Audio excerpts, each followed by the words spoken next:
Yeah, Javier, that's a warning. I'm going to start kicking you. He doesn't seem to have registered it. He's too shy. Yeah. Do you reckon he can speak English, right? Because like Javier's not a traditional English name, right? Maybe he's not the most shy man, but he's the Spanish man. Let's kick him until we find out. Yeah, can't kick a Spaniard. They won't take it. Yeah. But yeah, we've sort of covered various methods of procrastination that I've engaged in this week. Then, what about you? I don't procrastinate. Do you not? No, actually I do. We'll get you. I lie. I procrastinate all the time. What are you doing on this show? Go home. I have a problem. One of my main methods of procrastination is when I keep seeing a pair of curtains. I keep seeing. One of my main methods of procrastination is that I will be doing, I'll be trying to write an essay or something or read something, and what I do is I tend to do something that I tend to end up reading something else that is, according to most people would say, is significantly more boring than what I'm supposed to do. But because no one's told you to do it, it therefore becomes fun. The way to get things done. The way to get things done really is to have something vaguely more important that you need doing, and then you get the other thing done because you end up doing stupid things to procrastinate for the more important thing.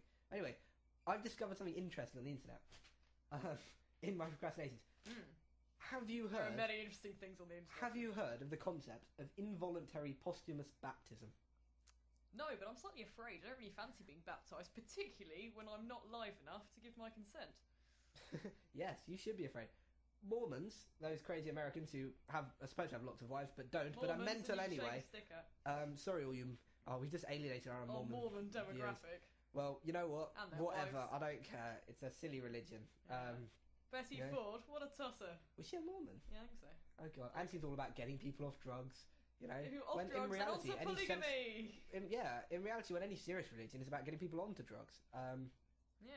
Anyway, involuntary posthumous baptism is what you think it is. It's they find people who are sort of vaguely related to later Mormon converts who have already died, and then baptise them posthumously. Yeah, but it's a bit of a silly to people who've later converted. And this became very controversial when it was discovered that large numbers of Holocaust victims' names who are Jewish were appearing on the Mormon. There's like a huge Mormon database of everyone who's a Mormon, and these Holocaust victim names were coming up, and it caused massive outrage amongst their relatives. And so the Mormon Church eventually conceded and was like, "Okay, we'll stop doing it." People eventually, and people were like, "Okay, Mormons, that's cool." Mormon Church, all right, we'll stop. People eventually decided to follow this up and take another look. And then continued to do it. They just lied. They were like, it's this idea that you're like, okay, we'll stop. You've got us. A year later, you've caught us again. Why are they, these sneaky baptisms of Holocaust victims? It's the most. But I don't understand why they do it. Are they doing it because they feel they owe something to these poor people clearly haven't suffered enough, or is it? It's sort of the equivalent of when you're on a paper round, and so instead of delivering each newspaper, it's much easier to dump them all in one person's back garden. It's much easier to obtain the details of lots of Holocaust victims. Well, it's playing devil's advocate, Claire. Live people out. Well, playing devil's advocate, Claire. I would say that it's because I imagine it's because unless you overcome the logical hurdles and believe that a guy called Joseph Smith was told by an angel that there was a new Bible which said that that Jesus came to America and met the Native Americans. Unless you decide that you want to believe that purely on the evidence of Joseph Smith and a terribly written extra book, and also overcome the hurdle of the idea that the denouement was most disappointing, and overcome the hurdle of gullibility and accept into your heart that 4 people's testimonies about some rebel who wasn't particularly popular at the time was magic and came back to life for a day. More than 4 people, I'm going to have to be fair. Well, there were loads of other Gospels, but they were all a bit pants. To be fair, that's not necessarily true. It's actually one of the reasons they're not accepted is most people don't believe they were by people who were actually there at the time. They're sort of they were taken just from like jumping on the bandwagon. No, basically, like St. Thomas or whatever is not actually even most Christians believe. But unless you're able to accept those two facts, despite the huge amount of evidence and logic to the contrary, you're going to burn in the fire of hell forever. And frankly, Claire, even the fact that you've brought doubts but I don't onto that, tan well. Even the fact that you've put that into contention means you're a godless heathen. You're going to burn forever, for eternity. This big horrible place where people poke you with sticks. Speaking of poking with sticks, have you given Javier a little prod yet? Let me throw something at him. I don't want to break the fourth wall again. But he's taken off all his clothes, listeners. I threw something at him, but he doesn't seem to have helped. He's just sort of still naked, rolling around the corner. Well, it's not actually that warming now. I mean, I'm slightly concerned for his health, really. I mean, is that jerking about due to nerves, or is it due to something more sinister, due to hypothermia? I don't know. I really don't know. But we can only assume it's due to nerves. But I'll give him, as I said, I mean, he is the shyest man in the South Oxfordshire area. I just think he needs a good kick, frankly. You know? Really, it's like children. You know, it's the only language they understand. Yeah, it's the only thing you can do. Yeah. Kick him. Well, I'll tell you what, we'll go off and kick Javier, and in the meantime, we're going to leave you in the capable hands of Toto playing Africa, which is a song we both absolutely adore. And if you don't, well, you're not. I don't absolutely adore it. I think it's alright. It's quite well. I absolutely adore it either. I do like hyperbole though. I absolutely love hyperbole. I would go so far as to say hyperbole is my favourite thing in the world. See ya. Yeah.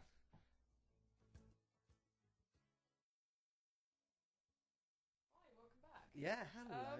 How would you say the kicking Javier experiment went, Ben? I would say it went poorly at best. I'd say it went mediocrely. What happened was we went over and we kicked him for a bit. They started making some only lightly. And then he sort of scuttled away and is now hiding in our filing cabinet. He's just in one of the drawers, peeking out over the top, you know? Sitting on the files.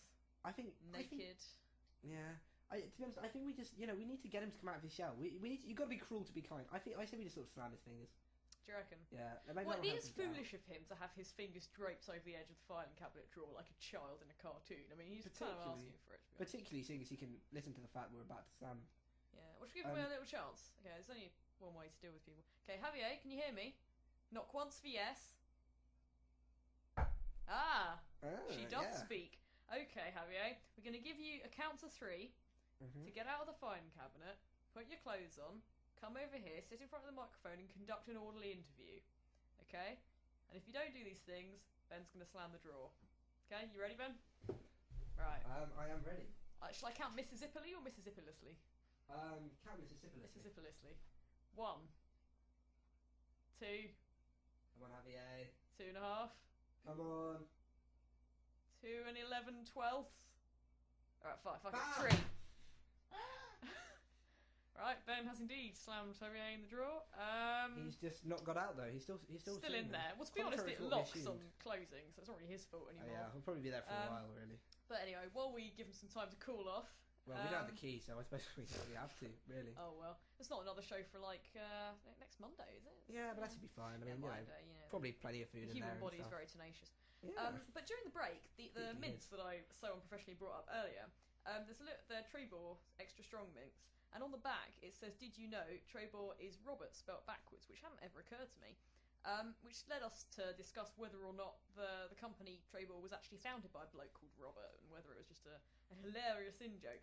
I haven't found anything. They're owned by Cadbury, but obviously, presumably words at the time, because Cadbury just subsumes everything as crafted in its turn. But I did find a guy on the internet called Robert Trebor, who is an American character actor born in 1953, same year as God, we're like the Christmas cracker version of QI. Oh, check us out. Did you? It's quite interesting. Trebor is Robert spelled backwards. Yes. That's my Stephen Fry take. Perfectly nailed. Yeah. But yeah, Robert Trebor, he deliberately chose his name because it's palindromic, which it is. Robert Trebor. He chose his own name. Otherwise known as Bob Trebor, which I feel ruins the palindrome somewhat. What the first name is? What a precocious child chose his own name. Yeah, his real name is Robert Schneckman. Really? Guess where he's from? I can understand why he. Where is Russia? Pennsylvania, actually. Oh, okay. Why did you? Anyway. But yeah, he's apparently been in Xena Warrior Princess. Has he? Yeah, he plays Xena. Did he?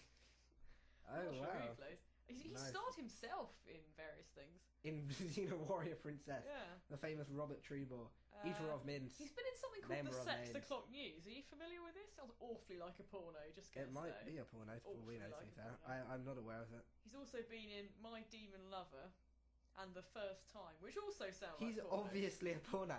Claire, Claire, you're on the wrong website. You're on bigbootiesnow.com. It's Keith Chegwin full frontal. Make it stop. I envy Javier for being in that little drawer right now and not having to see any of this, because my God, this is some disturbing shizzle. But I'm actually quite concerned about not having a key to the filing cabinet. I mean, like, who booked Javier? Like, we need to probably tell his agent about the fact his client's locked in a filing cabinet. Oh, he doesn't have an agent. I just met him on the street outside. He told me he was the talk to you then, did he? Talk to you on Cornmarket Street. Well, not content to talk to us here. Well, at that time he seemed perfectly normal, you know. You don't think Javier's having us on? I don't know. I mean, he seemed perfectly normal then, and like quite a convincing guess. I was like, he struck me. He struck me as he had everything the perfect guess has: confidence, panache, and of course the fact that he's the shyest man in all of Southwest Oxford. He's wearing a peacock feather in his hat, wasn't he? Yeah. But then, as soon as we sort of let him into the studio, he seemed to go a bit mad. Crisp up. I mean, we assumed it was shyness, he's the shyest man in the world, but in retrospect, not all of the story checks out. I mean, there's some real inconsistencies. In fact, it's quite absurd that he was so confident when he spoke to me. I think it's got anything to do with that Bloody Mary that Sandra gave him. Maybe it was. Oh, that's Sandra. She's always drugging people. She's always drugging people. Maybe that's why she's unwell. Classic Sandra. Yeah, maybe. Actually, maybe there's a link between these two people's conditions, and that both Cassandra and Javier are suffering from made up conveniently for the showism. Oh yeah, it might be that. Could be that. I've heard there's a bit of an epidemic. There's a bit of it going round. I'm quite concerned for my own safety, to be honest. I'm related. So I had a question for you. Cool. If you could meet Queen Elizabeth, like Queen Elizabeth at first. I mean, Bloody Mary to remind me of this. Yeah. What would you say to her? You go back in time, meet her. I'll say I'd look her up and down and tell her to teach her grandmother to suck. No, fair enough. No, not eggs, just suck generally. Yeah, that's why I was asking the. Well, I was asking the question. It's a good question to ask. Listeners, what would you do if you met Queen Elizabeth first? Get on the chat room and tell us. Yeah, we're so curious. I mean, words cannot describe how curious we are. If there was a word that could describe how curious we are, it would probably be very. But as I said, words can't describe it. So that's not a word that would describe it. So you just have to imagine, really. So, yeah. Much like you've had to imagine our interview with Javier. I'm incredibly apologetic. I'd say sounds. Sounds could describe it. I'd say if there was a sound describer, it'd be... Yeah, it'd be sort of like a... That's how curious we are. Yeah. What's the most curious sound you can make? Is that another question for me or the audience? I don't know. To be fair, we can't hear their responses. They'd have to transliterate it. Audience, transcribe it onto the... We'll pretend we can hear you, because, suspension of disbelief is our thing. We'll give you a 3-second interval in which you can make the most curious sounds you like, and we'll pretend we heard them. Like a BBC Kids show. It's fantastic. All right, okay, ready, steady. 1, 2, 3. Make a noise.